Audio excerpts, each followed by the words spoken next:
Hello बच्चों, आज की क्लास में हमें financial statement of a company का स्टेटमेंट ऑफ प्रॉफिट लॉस पढ़ना है और उसके कंटेंट के बारे में जानना है कि क्या क्या उसमें आता है। तो चलिए बढ़ते हैं आगे, देर नहीं करेंगे इसमें। तो ये आपका है statement of profit and loss. अब स्टेटमेंट ऑफ प्रॉफिट लॉस क्या है? Is a statement that shows the financial performance of a company. क्या करता है? फाइनेंशियल परफॉर्मेंस को दिखाता है, मतलब कितना प्रॉफिट अर्न किया या फिर उसका कितना लॉस हुआ during the accounting period. Format of a statement of profit and loss, part second of schedule third में जो दिया है कंपनीज एक्ट 2013 के, वो ये दिया है।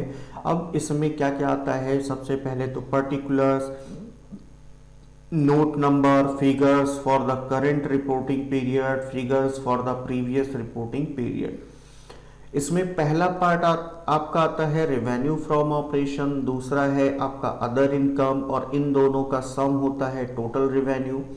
फोर्थ पे आपका होता है एक्सपेंस, जिसमें cost of material consume, purchases of stock in trade, changes in inventories of finished goods, work in progress and stock in trade, employees benefit expenses, finance cost, depreciation and amortisation और other expenses आता है। फिर इन सबका करते हैं total, और इस total revenue से जब माइनस करते हैं टोटल एक्सपेंसेस को तो हमें मिलता है प्रॉफिट बिफोर टैक्स, और इस प्रॉफिट पे जब हम एक फिक्स्ड रेट पे टैक्स लगाते हैं तो फाइनली जो रिजल्ट मिलता है वो प्रॉफिट और लॉस फॉर द पीरियड मिलता है। ठीक, अब इसके बाद देखिए पहला हमारा क्या हुआ? रेवेन्यू। हमें किसके बारे में जानना है? रेवेन्यू के बारे में। दो चीजें आई, रेवेन्यू फ्रॉम ऑपरेशन और अदर इनकम। अब ये ऑपरेशंस का मतलब क्या है? रेवेन्यू फ्रॉम ऑपरेशंस का जो बिजनेस की हमारे कंपनी की ऑपरेटिंग एक्टिविटी है, ऑपरेटिंग एक्टिविटी है। जैसे आपने नॉर्मली एग्जाम्पल सिंपल सा लेते हैं, कंपनी के बारे में पढ़ रहे हैं लेकिन आसपास की चीजों को एग्जाम्पल में लेके चलेंगे। जैसे आपने देखा होगा एक जनरल स्टोर की दुकान। ठीक, अब जनरल स्टोर की दुकान पे होता क्या है? हमारे रोज डेली यूज में जो चीजें आती हैं उसको वो बेचते हैं, खाने पीने की चीजें बेचते हैं। तो वो उनका काम क्या है? नॉर्मल कोर्स ऑफ बिजनेस बोला जाएगा। वो उनकी क्या है? ऑपरेटिंग एक्टिविटी है। अब मान लीजिए कि ये पूरा एरिया है जहां पे वो बिजनेस करता है, उसकी बिल्डिंग है, इतने में उसकी दुकान है, ये उसकी शॉप है, और इसके अंदर जो भी काम करता है, खरीदता है, बेचता है, उससे जो उसको पैसा मिलता है वो तो रेवेन्यू फ्रॉम ऑपरेशन हो जाता है।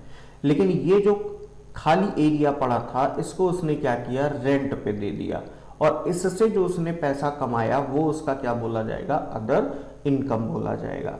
या फिर कोई बैड डेब्ट था, हो गया था, वो रिकवर हो गया, ठीक है, या फिर कोई उसको क्लेम वगैरह मिल गया, कोई फिक्स एसेट्स बेचा, उससे कोई गेन हो गया, वो किस में चला जाएगा? अदर इनकम में। ठीक है, या जो हम कह सकते हैं कि जो हमारे बिजनेस से रिलेटेड नहीं है, यानी कि जो ऑपरेटिंग एक्टिविटी से रिलेटेड है, ऑपरेटिंग एक्टिविटी का है, किसका है? ऑपरेटिंग एक्टिविटी से रिलेटेड है, वो हमारा बोला जाएगा revenue from operation.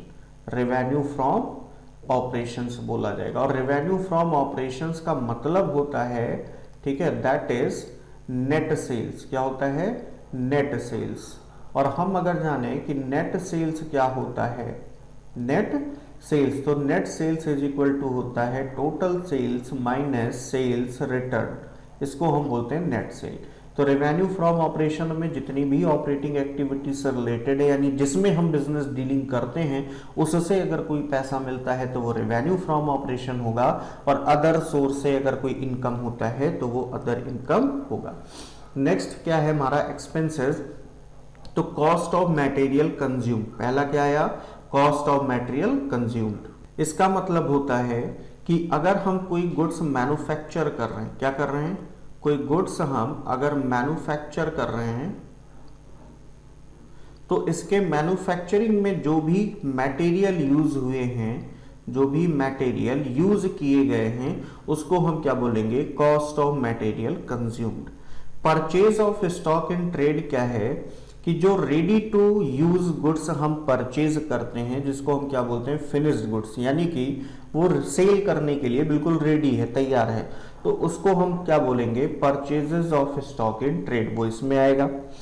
Change in inventories of finished goods क्या होता है, change in inventories of finished goods, work in progress और स्टॉक इन ट्रेड, यानी कि जो हमारे पास ओपनिंग है, ओपनिंग और क्लोजिंग का डिफरेंस, ओपनिंग और क्लोजिंग का डिफरेंस आएगा किसमें, change in inventories of finished goods, work in progress और स्टॉक इन ट्रेड, यानी कि जो बना बनाया गुड्स हमारे पास, जो हमने बना के तैयार कर लिया बेचने लायक, या जो बेचने के प्रोसेस में है, यानी बनने के प्रोसेस में है कि वो बेचने लायक हो जाए, या फिर जो रेडीमेड हमने खरीद लिया।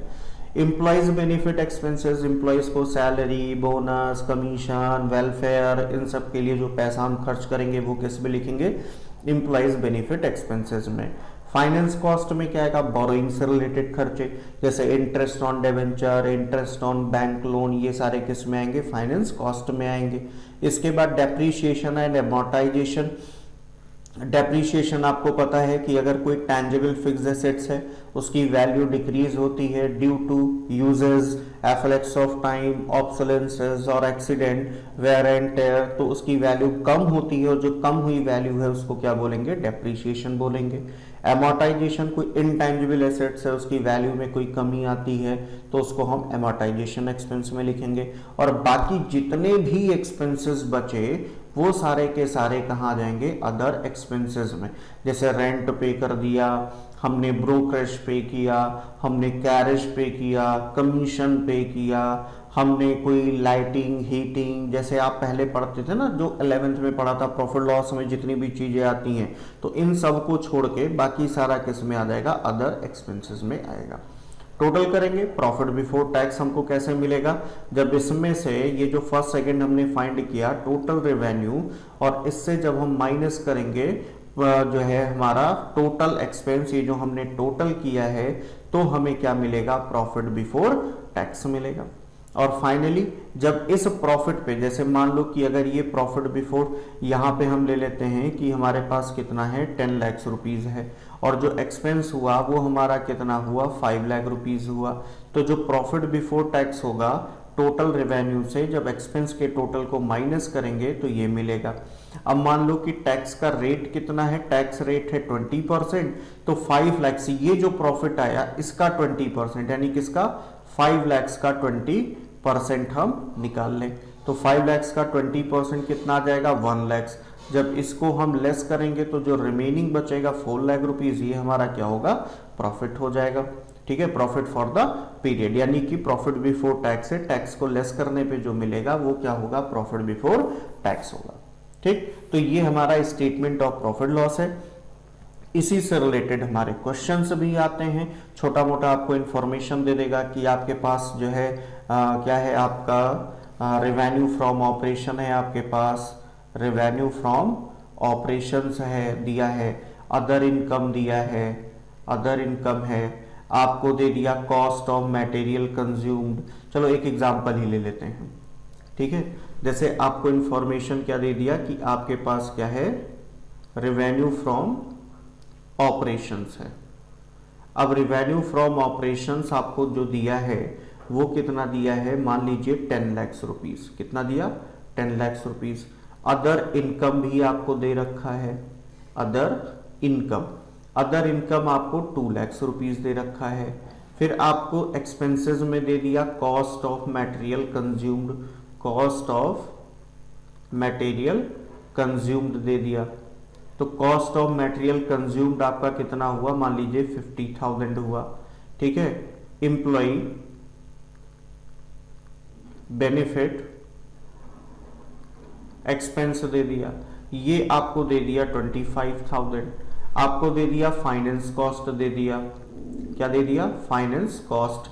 फाइनेंस कॉस्ट आपको मान लीजिए दे दिया कितना, 15,000 दे दिया। ठीक है, और आपको इसके बाद दे दिया कि डेप्रीशिएशन कितना है, डेप्रीशिएशन है 10,000।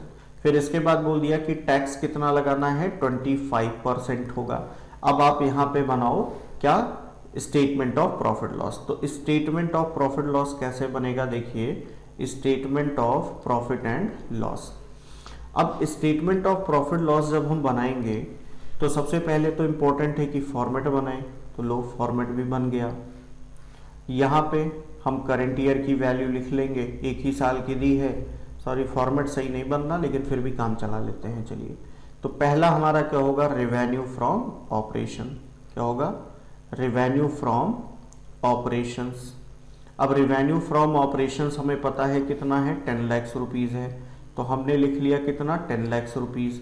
सेकेंड नंबर पे हमें अदर इनकम भी पता है, तो अदर इनकम भी हमने लिख लिया, और अदर इनकम कितना दिया था, 2 लाख रुपीज़, 2 लाख। इन दोनों को प्लस करेंगे तो थर्ड नंबर पे हमें क्या मिलेगा, टोटल रेवेन्यू।